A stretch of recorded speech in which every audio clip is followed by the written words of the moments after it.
ہماری آج mob lynching کیوں ہو رہی ہے؟ ایک پولیس والا ایک مسلمان کو مار دیتا ہے اور پھر کہتا ہے کہ وہ اپنی جیکٹ کی رسی سے اس نے اپنے آپ کو پھانسی لگائی۔ آپ نے دیکھا ہے ایک پولیس والا ایک معمولی تھانے دار کسی چوکی کا آپ کے معظم پور میں آتا ہے، اکیلے آتا ہے، پورا گاؤں ایک طرف، وہ اکیلے ایک طرف، اس کے ہاتھ میں کوئی پسٹل نہیں ہے، کوئی بندوق نہیں ہے، اور وہ آ کر گاؤں میں کوہرام مچا رہا ہے، ڈانٹ رہا ہے، پھٹکار رہا ہے، الٹا سیدھا بھی بول رہا ہے، جبکہ وہ اکیلا ہے اور ہم بھیگی بلی بن کر اس کی ڈانٹ اور پھٹکار کو سن رہے ہیں۔ وہ نہتا ہے لیکن پھر بھی ہم سن رہے ہیں۔ کبھی آپ نے یہ سوچا ہے کہ وہ اکیلا تھانے دار پورے محلے پر اپنی تھانے داری کیوں چلا رہا ہے؟ پورے گاؤں پر بھاری کیوں ہے؟ کیوں وہ سب کو للکار رہا ہے؟ کیوں اکیلا وہ سب کے اوپر بھاری ہے؟ اس کو پورے گاؤں کا ڈر کیوں نہیں لگ رہا ہے؟ کیونکہ اس تھانے دار کو معلوم ہے کہ وہ سرکاری ڈیوٹی پر ہے اور اس کے پاس سرکار کی طاقت ہے۔ اس سرکاری طاقت نے اس کو اتنا طاقتور بنا دیا کہ وہ اکیلے تنہا ہو کر پورے گاؤں سے لڑ رہا ہے، پورے گاؤں کو ڈانٹ رہا ہے، پورے گاؤں کو پھٹکار رہا ہے۔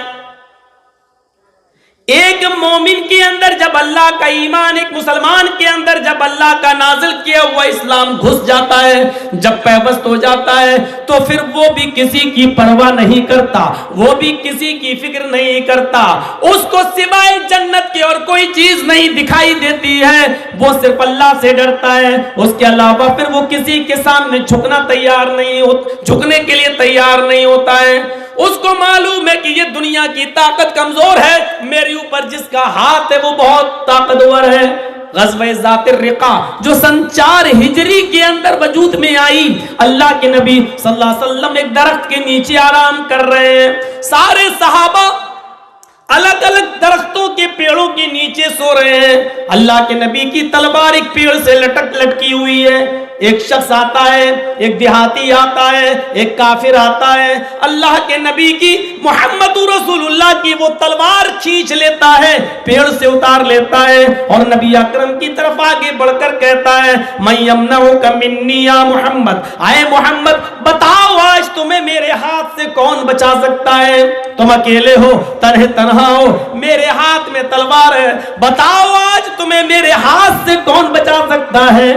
محمد رسول اللہ صلی اللہ علیہ وسلم نے اس وقت صحابہ کو آواز نہیں دی، صرف نظریں آسمان کی طرف ڈالی اور فرمایا اللہ، صرف لفظ اللہ نکلا تھا۔ غور کرو میرے بھائیو، جب اللہ پر ایمان ہو جائے اور اللہ کا خوف اور اللہ کا ڈر ہمارے دل میں بھر جائے اور ہم یہ جان جائیں کہ ہم مومن ایمان والے ہیں، تو پھر ہم نہ تلواروں سے ڈرتے ہیں، نہ ہم گولیوں سے ڈرتے ہیں، نہ ہم کسی اور طاقت سے ڈرتے ہیں۔ یہی وجہ تھی کہ جناب محمد رسول اللہ صلی اللہ علیہ وسلم نے دیکھا کہ اس کے ہاتھ میں تلوار ہے، میرے قریب بھی آ چکا ہے، لیکن اس کے باوجود خوف و ہراس نہیں ہے، دہشت نہیں ہے، ڈر نہیں ہے، چیخ کر کہتے ہیں اللہ، لفظ اللہ نکلا، اس کے ہاتھ کانپ گئے، لرز گیا۔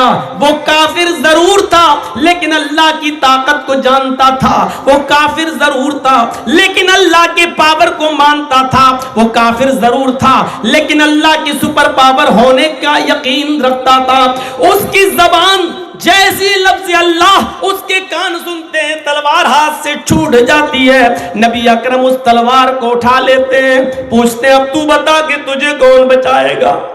کوئی نہیں، آپ ہی چھوڑ سکتے ہیں، آپ نے اس سے کوئی انتقام نہیں لیا۔ میرے بھائیو، یہ کون سی طاقت تھی جو تلوار کے سامنے بھی کھڑی ہو گئی؟ وہ کون سی طاقت تھی؟ 313 صحابہ کرام 1000 کافروں سے جنگ بدر کے اندر لڑ رہے ہیں، ایک صحابہ کے پاس نہ تلوار ہے نہ تیر ہے، تیر ہے تو چھوڑنے کے لیے کمان نہیں ہے۔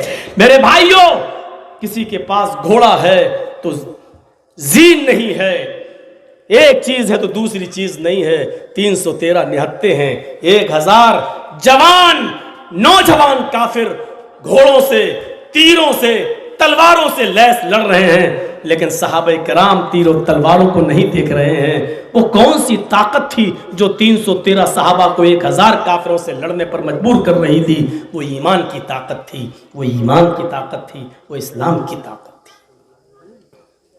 ہمارے پاس وہ طاقت کیوں نہیں آ رہی ہے؟ ہماری آج موب لنچنگ کیوں ہو رہی ہے؟ کیوں اتر پردیش کے اندر قید کے اندر ایک پولیس والا ایک مسلمان کو مار دیتا ہے اور پھر کہتا ہے کہ وہ اپنی جیکٹ کی رسی سے اس نے اپنے آپ کو پھانسی لگا لی؟ ذرا آپ تصور کریں ہمارے ساتھ ایسا کیوں ہو رہا ہے؟ سوچنے کی ضرورت ہے۔ ہم نے اس چیز کی قدر نہیں کی جس چیز کی قدر ہمیں کرنی چاہیے تھی۔ اسلام کی قدر اور دوسری چیزوں کی بنسبت زیادہ ہونا چاہیے۔ اگر قربانی دینے کی ضرورت پڑ جائے تو ہم اسلام کی نہ دیں، دوسری چیزوں کی ہم قربانی دے دیں، اگرچہ وہ ضروری ہو۔ باپ سے محبت ہو، بیٹے سے محبت ہو، اولاد سے محبت ہو، بیوی سے محبت ہو، ہم آپ کو منع نہیں کر رہے، ان سے ہونا چاہیے۔ دولت سے بھی محبت ہونا چاہیے، دولت سے محبت کرنا کوئی گناہ نہیں ہے، لیکن جب قربانی کی ضرورت آ جائے، اسلام یا دولت میں سے کسی ایک کو قربان کرنا پڑے تو دولت قربان کر دو، لیکن اسلام کو نہیں۔ بیوی اور بچوں میں سے اور اسلام میں سے کسی ایک کی قربانی دینا پڑے تو بیوی اور بچوں کی قربانی دے دو، لیکن اسلام کی نہیں۔ یہ سوچ ہماری اور آپ کی ہونی چاہیے۔ یہی اسلام ہے۔